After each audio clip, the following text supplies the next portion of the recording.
In this short tutorial, we'll show you how you can change the cap of the bottle we made in the previous video. For that, we're going to need the open source Blender software. Go ahead, download and install, hit the X button, delete the object, and start with import of the Collada file. For that, you might have to go to GitHub and get the DAE import add-on, which was suspended starting in version 5. Take your ZAE file and rename it to .zip, extract it, and you will find the DAE file inside this zip folder.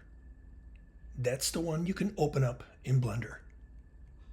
Once in Blender, you can identify the cap in the source collection on the top right and export it back, overriding the original root.dae. Now we take the zip,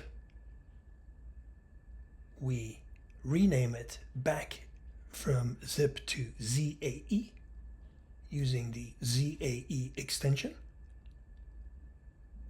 and placing it in Toolkit, we can now head on over to our shape store, selecting another cap.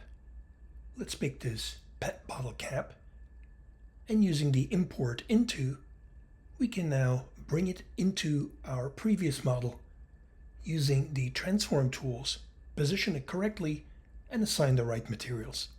Once placed in Illustrator, we can render it again. Thanks for watching.